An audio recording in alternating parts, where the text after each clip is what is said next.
Boa noite para você de casa, então. Olha só agora o NTV News. Operação Negócio Fechado apreende armas, munições e drogas em Patos de Minas. Câmara Municipal abre processo administrativo contra assessor parlamentar e mais. Adolescentes começam a ser transferidos do CEIP de Patos de Minas. Reforma tributária é aprovada em 2 turnos na Câmara. Estudantes participam de dia de campo no Parque Municipal do Mocambo. Pipas causam acidentes e provocam prejuízos em Patos de Minas. Patos de Minas registra o segundo dia mais frio do ano. Moradores do Quebec fazem apelo em busca de ajuda para a construção de muros. Futebol.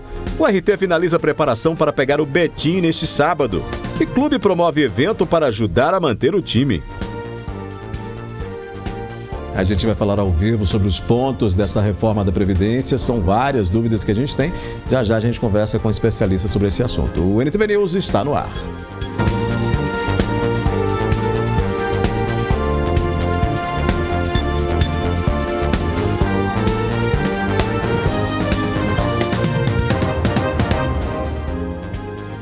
A Polícia Civil de Patos de Minas, com apoio da PM, deflagrou hoje a Operação Negócio Fechado, que resultou na apreensão de armas, munições e drogas. 2 mandados de busca e apreensão foram deflagrados por meio da Operação Negócio Fechado. Uma operação realizada por meio da parceria da Polícia Civil e da Polícia Militar, no intuito de investigar uma tentativa de homicídio realizada no mês passado no bairro residencial Monjolo. Quem fala sobre esse assunto é o delegado de Polícia Civil, Luiz Mauro Sampaio. A Polícia Civil, então, verificou câmeras de segurança que foram repassadas também pela Polícia Militar e, a partir de aí, chegamos aos autores e fizemos os pedidos de prisão preventiva, bem como os pedidos de busca e apreensão. O Poder Judiciário decretou, então, a prisão preventiva de um desses autores, bem como decretou a busca e apreensão nas 2 residências.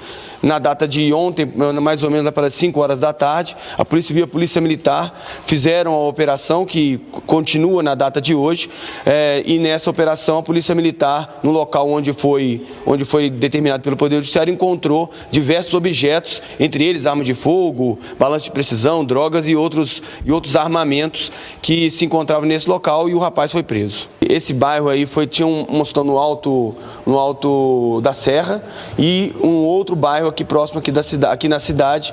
Nesses 2 bairros foi possível então fazer a busca.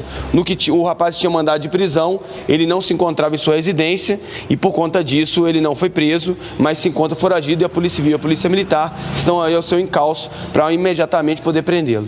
O que nós temos relacionado aos autores, é que eles tiveram um desentendimento, provavelmente comercial, com essa vítima e a partir desse desentendimento ficou essa rusga e em determinado momento eles decidiram que iriam matar a vítima e só não conseguiram matá-la por circunstâncias alheias à vontade desses próprios agentes. Todos os objetos foram encontrados numa residência só pela Polícia Militar. Foram achadas munições, foram achadas balanços de precisão, drogas, simulacros de arma de fogo que são muito utilizadas para delitos de roubo, na cidade onde muitos bandidos não têm aí a sua arma, e aí eles vão com esse simulacro para tentar enganar o comerciante, tentar enganar as famílias e entrar e conseguir obter o seu objeto ilícito, que é do roubo. A motivação da tentativa de homicídio foi um desacordo entre as partes, entre os autores e essa vítima, e esses autores decidiram que iriam tirar a vida da vítima por conta desse desacerto entre eles que já existia há algum tempo. Esse indivíduo que estava com mandado de prisão ele não foi localizado.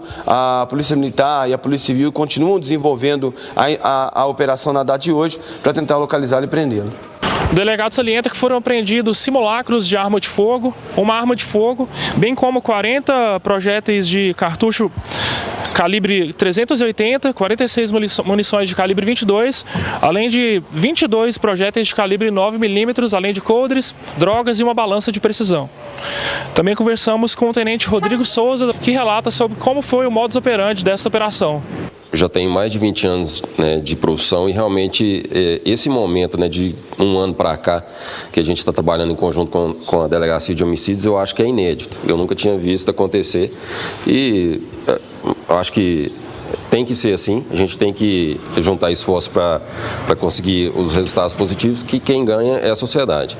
A Polícia Militar, de um tempo para cá, ela tem lançado algumas equipes especializadas, né? Nós temos a Patrulha de Violência Doméstica e a Patrulha de Prevenção a Homicídios, que vem trabalhando muito juntamente com a Polícia Civil, e os resultados estão sendo a cada dia melhores. A Polícia Militar, bem como a Polícia Civil, continua as diligências para localizar o outro envolvido do crime.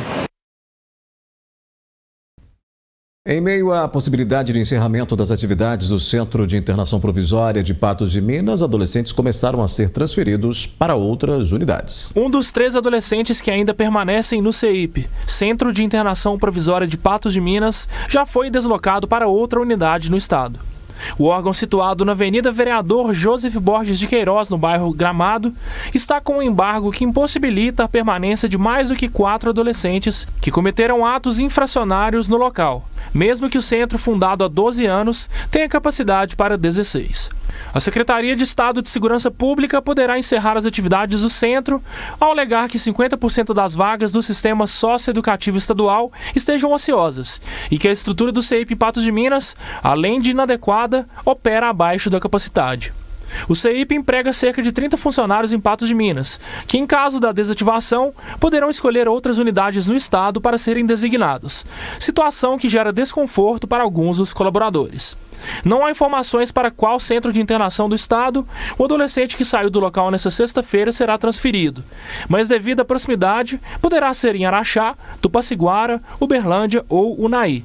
A previsão é que os 2 jovens remanescentes também sejam transferidos na manhã deste sábado, 7 de julho. Em instantes aqui no News, estudantes participam de dia de campo no Parque Municipal do Mocambo. E vamos falar sobre a reforma tributária que foi aprovada em 2 turnos na Câmara. A gente vai falar sobre os principais pontos da proposta.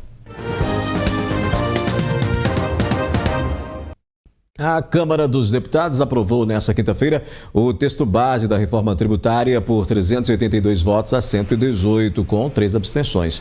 E é sobre esse assunto que eu vou conversar com o advogado tributarista Flávio Pedron. Boa noite para você, Flávio. O que muda nas questões relacionadas à unificação dos impostos? Olá, boa noite a todas e a todos os telespectadores. Boa noite, Adair. A reforma tributária, ela coloca uma nova perspectiva do ponto de vista de como nós, brasileiros, estávamos acostumados a lidar com o direito tributário. O direito tributário, eu brinco em sala de aula, impacta diretamente no bolso de todo mundo que se importa ou que não se importa com os tributos. E o principal ponto, vamos dizer, que a reforma tributária busca implementar, num primeiro momento, para o empresário, principalmente, é uma mudança no tempo da burocratização do sistema de arrecadação tributária. O Brasil, ele é famoso exatamente por ter uma verdadeira constelação pulverizada de tributos. São dezenas de tributos que coexistem hoje e que implicam aqui numa atenção para o cumprimento adequado com as regras tributárias. A reforma tributária, então, ela vem aglutinar tributos. Nós vamos ter, então, uma preocupação muito grande, no primeiro momento, em unificar tributos, principalmente, que incidem no consumo. E aí é o ponto que toca no bolso de cada um dos brasileiros. Tributos que antes eram municipais ou estaduais, eles passam a ser aglutinados. Nós vamos ter agora, ao invés do antigo ICMS ou do Imposto sobre Serviços, o IBS, o Imposto sobre Bens e Serviços. Nós vamos ter, do ponto de vista federal também, uma aglutinação, o Imposto sobre Produtos Industrializados, a COFINS e o PIS, passam também a ser unificados, e aí eu vou ter a CBS, a Contribuição sobre Bens e Serviços. Flávio, e aí em relação à isenção do IBS e da CBS para a cesta básica nacional, isso foi também aprovado. E o que significa isso para o consumidor final, para aquela dona de casa que precisa ir ao supermercado, uma vez que isso foi divulgado pelo governo com relação à instalação desta cesta básica nacional, que aí vai ter um preço supostamente mais baixo justamente por essa unificação? O projeto de emenda constitucional, ele prevê que os produtos que compõem a cesta básica do brasileiro, eles vão ter alíquota zero, ou seja, não haverá tributação, seja de ponta a ponta de todas as operações comerciais. Qual é o ponto que eu preciso chamar a atenção?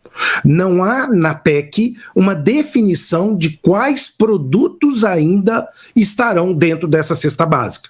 Espera-se que produtos utilizados de maneira generalizada pelo Brasil como um todo vão compor essa cesta. Mas ainda vamos depender de uma definição do Planalto sobre especificadamente cada um desses produtos. Com relação ao cashback que também está nessa proposta e que foi aprovado ontem, e esse cashback para famílias de baixa renda, o que a gente pode ressaltar então, Flávio? Aqui a gente tem uma novidade muito interessante. De maneira bastante similar ao que existe hoje, com a chamada restituição do imposto de renda, esse cashback vai ser a possibilidade de devolução de valores que foram pagos por famílias de baixa renda. Mas aí, mais uma vez, eu preciso fazer um alerta. O projeto não define muito bem o que é o conceito de baixa renda. Isso também vai ficar para deliberação em um segundo momento. Mas essas famílias terão, então, direito a requisitar, muito possivelmente até através de aplicativos a serem desenvolvidos, a comprovação do gasto com produtos dessa cesta e com gastos com produtos e serviços considerados essenciais e depois uma devolutiva nas respectivas contas. Doutor, ela prevê redução de alíquotas também para vários setores, né? Já dá para saber como será isso ou vai depender de uma lei complementar? Nós também vamos depender de lei complementar para a definição de quais setores serão. Na verdade, a gente consegue definir que determinados setores, educação, saúde, medicamentos, vão ter um tratamento privilegiado, vão representar aqui mecanismos de redução, mas qual alíquota, isso tudo ainda depende de deliberação política futura. Uhum. O que muda, por exemplo, no IPTU e o IPVA? Tem impacto também para esses impostos? Vamos ter também mudanças tanto no IPVA quanto no IPTU. No IPVA, acho que duas mudanças são extremamente interessantes. As alíquotas do IPVA passam agora a se preocupar mais com a capacidade poluitiva de um determinado veículo. Isso significa que veículos que são mais sustentáveis terão agora alíquotas diferentes. Por exemplo, um carro 100% elétrico, ele vai pagar IPVA sobre um valor totalmente diferente, por exemplo, de um veículo a diesel. Do mesmo modo, uma novidade aqui é que embarcações, lanchas, jatinhos, até aeronaves particulares vão ser também tributadas com a aprovação da reforma, coisa que hoje o IPVA era restrito ao veículo automotor terrestre. E aí a gente amplia esse leque de arrecadação. Aqueles alimentos considerados alimentos que podem ser nocivos não sei nem se é a palavra, né? Mas como álcool ou alimentos com muitas calorias, enfim, isso que é bastante vendido também terá um impacto, né? Eu, inclusive, estava acompanhando, inclusive uma parte da release que o senhor me encaminhou por meio da sua assessoria, há também aí um impacto para esses produtos, né? Teremos sim. O que acontece? Esse novo formato da tributação sobre consumo está muito preocupado com a sustentabilidade. E dentro desse mecanismo, produtos que de certa maneira implicam em danos à saúde de cada um de nós vai ter aqui alíquotas diferenciadas. Eu estou falando principalmente de artigos de tabaco, eu estou falando principalmente de bebidas alcoólicas, Odair. E aí, quando a gente pensa em termos de bebidas alcoólicas, quanto maior for o teor alcoólico daquela bebida, mais alto vai ser a tributação que ela vai receber. A ideia aqui é usar o direito tributário como um mecanismo de desmotivar o consumo de determinados produtos que, de certa maneira, o governo entende como prejudiciais ou potencialmente nocivos. também um dos pontos dessa reforma, inclusive, que foi bastante debatido, doutor, é com relação às grandes fortunas, às heranças que passam a ter uma tributação diferente, né? Exatamente. Hoje, a gente lida, na verdade, com a tributação sobre herança com uma alíquota comparativamente perante outros países muito baixa. Gira em torno de 5%, 6%, 7%, dependendo do estado. Nós vamos ter uma unificação dessas alíquotas e, consequentemente, também uma majoração. A tributação, então, sobre herança, ela vai ser sentida de uma maneira também diferente, de modo a acompanhar aquilo que já é, digamos, tendência em países da Europa, países da América, entre outros. Uhum. De maneira geral e do ponto de vista do especialista que o senhor é, né, tanto nessa questão de tributação quanto nas questões de leis em geral, é bem-vinda essa reforma? Como é que o senhor avalia? Porque aí nós tivemos pontos diferentes sendo estudados, debatidos, votados, inclusive com adversários políticos chegando a um consenso. Do ponto de vista do especialista, é bem-vinda essa reforma da maneira como foi aprovada na Câmara, doutor? Daí, essa reforma ela é extremamente positiva, mas é importante que a gente diga que essa reforma ela vai ser implementada pelo governo em doses homeopáticas. Nós estamos falando aqui de um início de implementação a partir de 2025, com uma finalização desses resultados em 2023. Então, o contribuinte ele não pode ter tanta pressa e, eventualmente, culpar a PEC por conta dessa morosidade. Por quê? O que ela vai fazer? Ela vai paulatinamente extinguindo e reduzindo os tributos que existem hoje sobre consumo e aumentando esses dois novos tributos, o IBS e o CBS, a ponto deles chegarem aos patamares lá em 2023, que vão representar aqui a sua realidade a partir de então. Também é importante que a gente pense que esses tributos eles têm uma tônica, que é a tônica da seletividade. Isso significa que, quanto mais for considerado pelo brasileiro médio um produto ou um serviço como essencial, ele terá que ter alíquotas reduzidas que correspondam a esse acesso mais franqueado.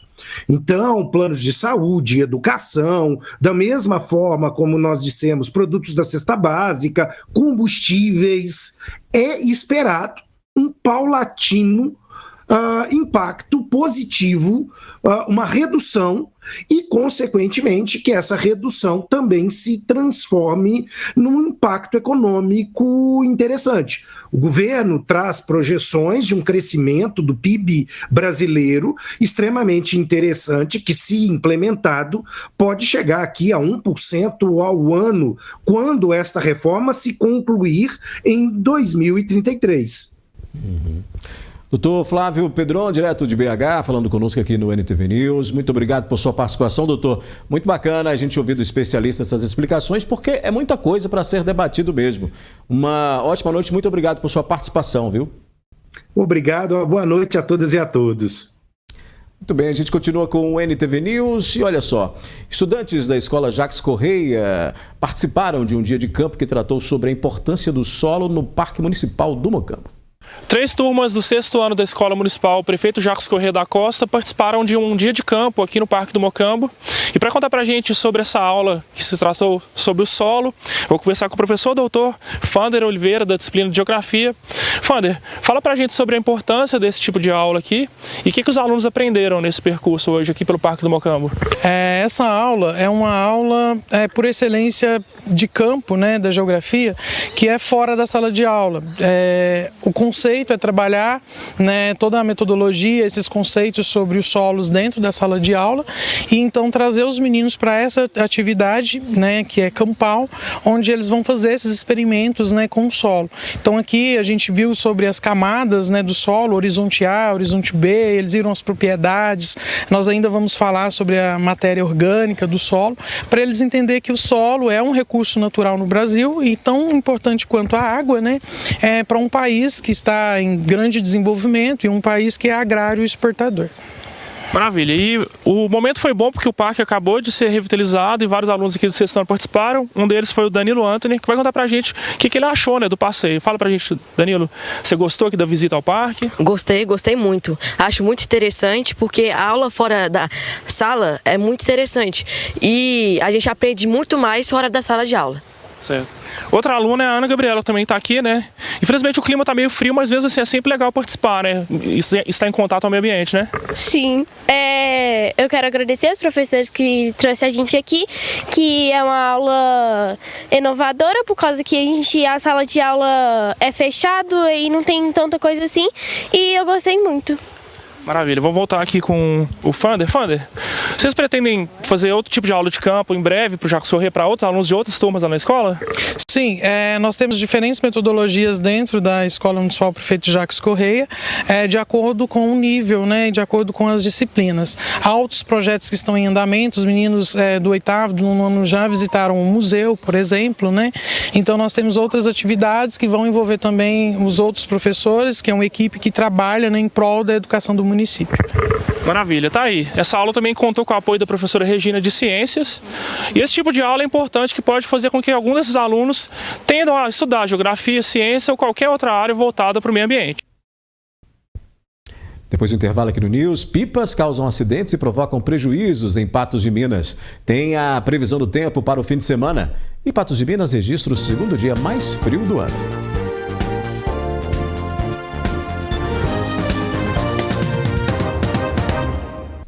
Nesta época do ano, o clima seco e os ventos fortes começam a propiciar as condições favoráveis para empinar pipas, que é muito bacana, né?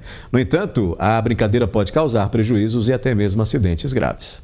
Elas são coloridas, decoradas das mais variadas formas. Estamos falando das pipas. A brincadeira com elas chama a atenção da criançada. Entretanto, em locais inapropriados, podem oferecer riscos graves para quem faz uso do brinquedo. O contato delas com a rede elétrica, por exemplo, favorece as descargas elétricas de alta voltagem, podendo chegar a 13.800 volts e podendo levar à morte. Um dos reflexos que a gente tem durante essa atividade prática de pipa acaba acontecendo é justamente isso, a interrupção do fornecimento de energia elétrica para os nossos clientes. Isso acaba causando um transtorno para o nosso atendimento, né? Porque é uma atividade não esperada, acaba envolvendo um grande número de equipes, às vezes, para tentar restabelecer e acaba impactando a rotina da nossa população. Então, é uma preocupação que a gente tem. A recomendação que a CEMIG sempre adota é que, claro, pensando principalmente na segurança das pessoas, muitas crianças envolvidas com essa atividade de soltar pipa, né? E às vezes elas não têm tanta instrução. Então a gente recomenda sempre os pais a estarem conversando, orientando com as crianças, nós aqui passando essa mensagem, do risco que essa atividade tem para a prática de quem está soltando a pipa quando envolve proximidade com rede elétrica. De acordo com a Companhia Energética de Minas Gerais, em 2022 foram 2 ocorrências de interrupção dos sistemas de fornecimento de energia para 127 clientes em Patos de Minas. Ainda no mesmo ano, foram 221 ocorrências no Triângulo e Alto Paranaíba, que afetaram 36.622 clientes. E somente nos 6 primeiros meses deste ano, a companhia registrou aproximadamente 960 ocorrências com a rede elétrica causadas por pipas, que prejudicaram cerca de 276 mil clientes em todo o estado. A gente pode citar 2 principais eventos. Às vezes a pessoa está empinando a pipa engarrancha na rede elétrica e ela tem a intenção de retirar essa pipa. E aí ela pode tentar retirar, às vezes puxando, às vezes tem muitos casos que tem uma árvore próxima, tenta subir na árvore para retirar a pipa e acaba se aproximando da distância segura da rede elétrica e acaba rompendo essa distância de segurança e acaba cometendo um risco de choque elétrico. E outro fator que agrava muito, que é até proibido por lei a utilização de cerol. O pessoal ainda tem essa prática, apesar de ser proibida, e isso agrava ainda mais porque a linha ela pode se tornar condutora e a pessoa está sofrendo choque elétrico também. O principal alerta é para a segurança das pessoas, evitando locais próximos à rede elétrica. Além disso, evitar também as linhas de cerol, que ainda são muito utilizadas. E caso a linha se prenda em algum fio ou em árvores, não tente soltá-la sozinho. E em qualquer incidente com a rede, acione a companhia responsável pelos reparos. Nesse caso, a gente recomenda principalmente é ligar para a CEMIG. Os canais de atendimento, o canal principal através do 116 e, claro, se envolver algum tipo de acidente, acionar o Corpo de Bombeiro. Eles têm uma interação junto com a CEMIG, nós fazemos alguns treinamentos em conjunto para atendimento de primeiros socorros ali no caso de envolver acidente envolvendo a rede elétrica, mas principalmente 116 para a CEMIG tomar as providências para ir ao local e avaliar como vai ser feito o atendimento. Patos de Minas registrou nesta sexta-feira o segundo dia mais frio do ano. A informação foi confirmada por meio do monitoramento meteorológico que é feito, realizado pela UFO e a Defesa Civil. As baixas temperaturas seguem em Patos de Minas. De acordo com a Defesa Civil, na manhã desta sexta-feira, por volta das 6 horas, foram registrados 6,3 graus Celsius. Já na manhã de quinta-feira, por volta das 7 horas, os termômetros registraram 6 graus. As mudanças climáticas são acompanhadas diariamente na estação meteorológica instalada na sede do 12º Batalhão do Corpo de Bombeiros. Temos uma estação que foi adquirida com recursos do Ministério Público Federal. Nós instalamos a estação aqui no 12º Batalhão dos Bombeiros e nós coletamos dados há mais de um ano de chuva, sol, para que a gente possa utilizar esses dados na tomada de decisão. A nossa estação é uma estação automática, então ela tem um dashboard, ela manda esses dados para uma nuvem, nós lemos esses dados e transmitimos para a população através do perfil do Instagram tempo.em.patos, informando diariamente a previsão do tempo e também alguns fatores como, por exemplo, chuvas temporais, dias mais frios e umidade relativa do ar e dados pertinentes e importantes para a população. A condição bastante característica do inverno permanece neste mês de julho, com temperaturas em baixa. Além disso, a umidade relativa do ar também apresenta queda neste período, o que favorece o aumento de queimadas em toda a região. E o Corpo de Bombeiros tem atuado fortemente na prevenção desses incidentes. E ter uma estação meteorológica no município auxilia nesse trabalho. É importante ressaltar o período crítico do ano que a gente se encontra. Os incêndios eles envolvem algumas características bastante específicas para que eles possam se propagar de uma forma muito elevada e essas características elas são muito observáveis agora nesse período do ano. Então, para o incêndio acontecer, ele vai precisar ali basicamente de uma umidade baixa e de fortes ventos. E devido a isso, nesse período do ano, a gente tem uma incidência muito maior de queimadas. Nesse sentido, esses dados eles são muito importantes para o Corpo de Bombeiros para que a gente possa desenvolver todas as nossas atividades no sentido de prevenção de desastres. Então o Corpo de Bombeiros ele vem durante todo esse período do ano, inclusive desde os meses anteriores mesmo, realizando atividades preventivas que envolvem aí vistorias em lote vagos, mapeamento de áreas de risco, tentando de fato minimizar mesmo os efeitos desses incêndios. O nosso objetivo é aumentar a sinergia entre a universidade, os bombeiros, a Defesa Civil, para que a gente possa mitigar de uma forma bem objetiva e bem eficiente os desastres em Patos de Minas. A tendência é que as temperaturas continuem amenas até a próxima segunda-feira. Nós estamos com temperaturas iguais ou abaixo de 10 graus Celsius desde o dia 18 de junho. Então, desde o dia 18 de junho para cá, nós não tivemos nenhuma temperatura mínima maior do que 10 graus. A previsão, segundo o portal Weather, nós teremos aproximadamente mais 1 ou 2 dias ainda com esse frio e depois a temperatura sobe um pouquinho. Portanto, depois dessa friagem toda aí, né, que a gente tem vivenciado nas noites e madrugadas e durante o dia também, permanece frio apesar do sol, né? E nós devemos ter uma elevação aí na temperatura, como você ouviu. A previsão aí dos institutos meteorológicos é justamente sobre isso, né? Vamos saber então como fica o tempo no fim de semana em Patos de Minas e na região. Previsão do tempo. Os dados do IMET indicam tendência de céu com poucas nuvens e tempo seco e frio para o Alto Paranaíba e Noroeste. A umidade relativa do ar registra 20%. Em Patos de Minas, as temperaturas devem variar entre 12 e 29 graus no sábado e de 14 a 30 no domingo. Em Tiros, de 11 a 28 graus no sábado e no domingo de 12 a 27. Em Cruzeiro da Fortaleza, mínima de 11, máxima de 27 no sábado e para o domingo, a máxima prevista é de 29 graus. Em Presidente Olegário, variam de 13 a 29 no sábado e no domingo de 15 a 31 graus. E em Lagoa Grande, mínima de 11, máxima de 29 no sábado e no domingo, variam de 12 a 29 graus. A seguir aqui no News, moradores do Quebec fazem apelo em busca de ajuda para a construção de muros e Câmara Municipal abre processo administrativo contra assessor parlamentar.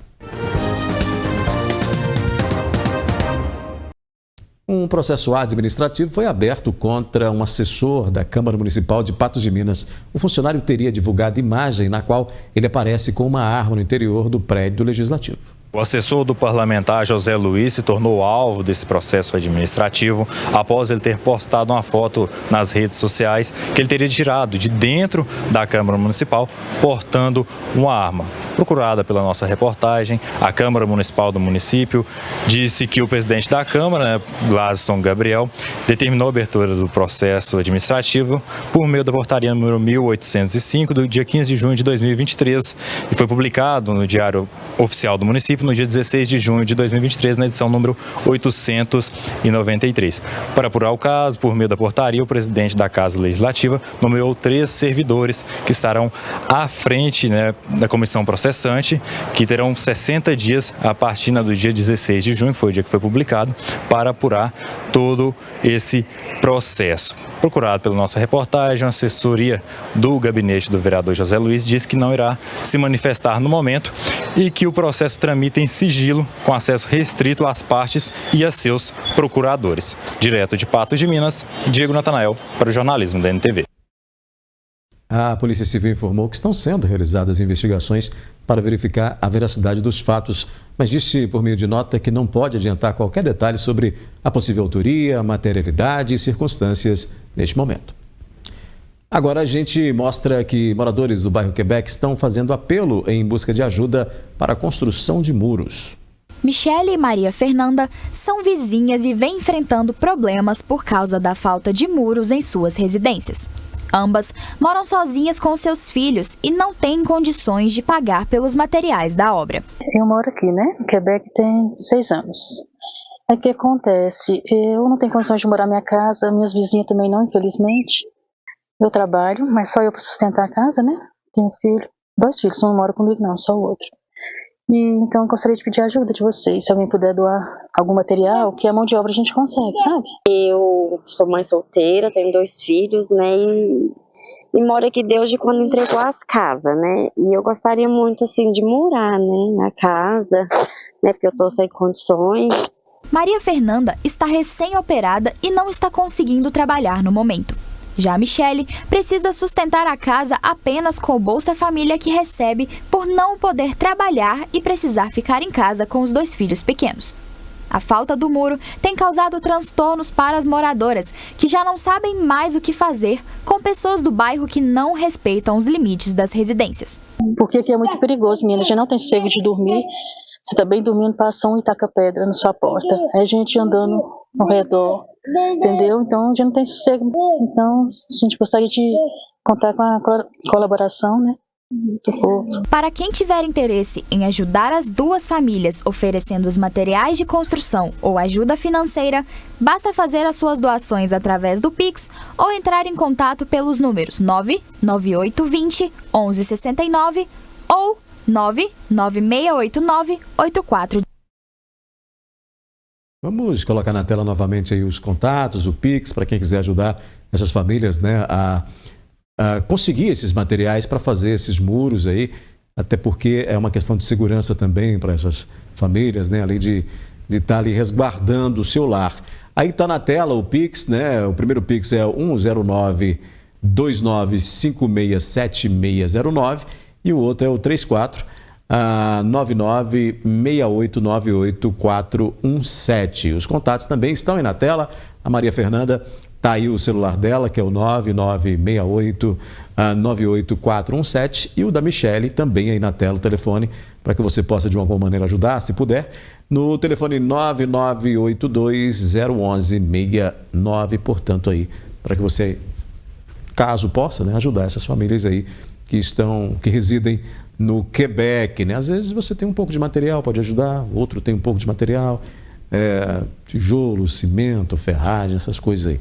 E claro, né, que aí você vai estar colaborando com a segurança, um pouco mais de segurança para essas famílias e um pouco mais de conforto também, porque o muro também representa isso, né? Você delimita ali e a residência fica mais segura, mais amparada ali contra qualquer aproximação de pessoas, né? Contra incidentes, enfim. A gente vai fazer um rápido intervalo, daqui a pouquinho vamos falar de futebol. O RT finalizou a preparação para pegar o Betim, no jogo que acontece neste sábado.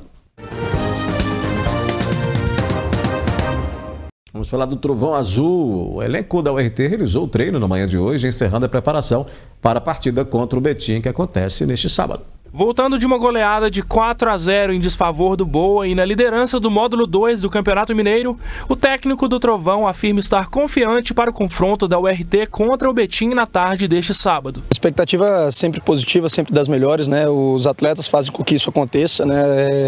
Como sempre, mais uma semana muito boa, semana muito intensa, semana de muita dedicação, muito empenho.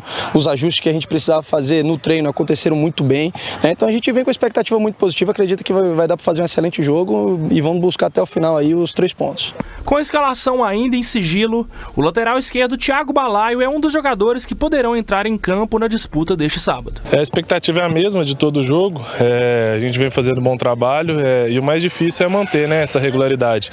Então a gente está concentrado, como a gente entrou em todas as outras partidas, sabemos o jogo difícil que vai ser contra o Betim, mas a gente está concentrado para tentar continuar nessa sequência bacana aí. A partida poderá ser decisiva para o clube patense, já que o Betim venceu a URT por 3-0 em um confronto anterior na última rodada da primeira fase da competição. A gente teve uma derrota para eles aqui em casa, mas eu acho que outra situação da competição agora, a gente vem de uma sequência boa, só que a gente tem que entrar concentrado, como eu disse, como a gente vem entrando todos os jogos, tanto dentro quanto fora de casa, para a gente conseguir o resultado positivo. E é nessa cabine que a nossa equipe de cinegrafistas vai estar posicionada, realizando a transmissão do jogo da URT contra o Betim, que acontece nesse sábado a partir das 15 horas, com a narração dele, Gui Boaventura, com comentários do nosso âncora, o Dair Cardoso, e lá no gramado, Diego Natanael vai estar realizando a reportagem, mostrando os bastidores e os principais detalhes dessa partida que você acompanha aqui na NTV. A gente vai mostrar tudo para você, né? Olha, o repórter Diego Natanael acompanhou na tarde de hoje a chegada da equipe do Betim, adversário da URT, nesta terceira rodada. É isso, a delegação do Betim que já se encontra aqui em Patos de Minas, eles que optaram por não treinar aqui na cidade novamente, né, assim como foi da última vez que vieram até aqui. Na oportunidade, eles venceram por 3-0 ao RT. Em contato com a assessoria informou que a equipe que viajou é a mesma, né? Então a provável escalação é os mesmos jogadores que enfrentaram o Itabirito, que foi Felipe, aliás, no gol, Leandro Silva e Josef nas laterais, Alisson e Breno César é a dupla de zaga, Sabino como volante, Marcos Vinícius e Daniel Costa no meio-campo, Levi e Luan é a dupla de ataque, né? Então tá aí a provável escalação do Betim, o Betim que se encontra na 5ª colocação com 1 ponto, vem de uma derrota de 1-0 diante do Itabirito, encara o RT, que é a líder do hexagonal final, com 4 pontos e vem com uma vitória por 4-0 diante do Boa Esporte lá em Varginha. A gente relembra, né? A gente vai transmitir esse jogo, todos os detalhes vocês acompanham na tela da NTV a partir das 3 horas da tarde, narração de Gui Boaventura, comentários de Odair Cardoso e eu vou estar nas reportagens. Diego Natanael para o jornalismo da NTV. Mas olha só, o RT está promovendo evento para arrecadar recursos que serão utilizados para a manutenção do clube. A URT promove no dia 16 de julho uma costelada a preços populares para arrecadar recursos para o clube. Para dar mais detalhes sobre esse assunto, eu vou falar com o assessor de comunicação e marketing, André Luiz Ferreira. André, fala pra gente como que o pessoal pode participar para colaborar aí com a URT. É isso aí, nós teremos um evento que é a Costelada do Trovão, né, que será no dia 16, no domingo, a partir das 10 da manhã, onde nós teremos uma costela de chão, né, um evento que vai também ter aí almoço servido, né? Entrada, almoço servido e além da tradicional costela de chão, aquela costela gaúcha bem gostosa mesmo, né? Preços populares, R$ 25,00. O almoço será servido a partir do meio-dia, o evento começa às 10 da manhã com algumas atrações e será aqui no estádio Zama Maciel mesmo. Você me disse que vai ter algumas atrações. A partir de quando vocês vão revelar o que vai ter de entretenimento para o pessoal que vai participar? Isso, nessa próxima semana agora nós estaremos revelando, né? Estamos organizando a estrutura para receber todo esse pessoal, né? E nós vamos estar aí divulgando através das redes sociais todas as atrações desse evento aí. Maravilha, para quem quiser prestigiar aí o RT e se servir de uma boa costela, fiquem de olho nas redes sociais do clube para ficar atento sobre os próximos detalhes. Aí você vai curtir o evento e ainda vai colaborar com a URT, né? O NTV News está terminando. Amanhã volta às 19 horas e eu te encontro na Jornada Esportiva às 3 da tarde, juntamente com o Gui Boaventura, juntamente com o Diego Natanael e toda a equipe da NTV nessa transmissão ao vivo, direto do Zama Maciel, da partida entre o RT e Betim. Você não perca não, viu? A gente se encontra lá então. Bom fim de semana, obrigado pela companhia.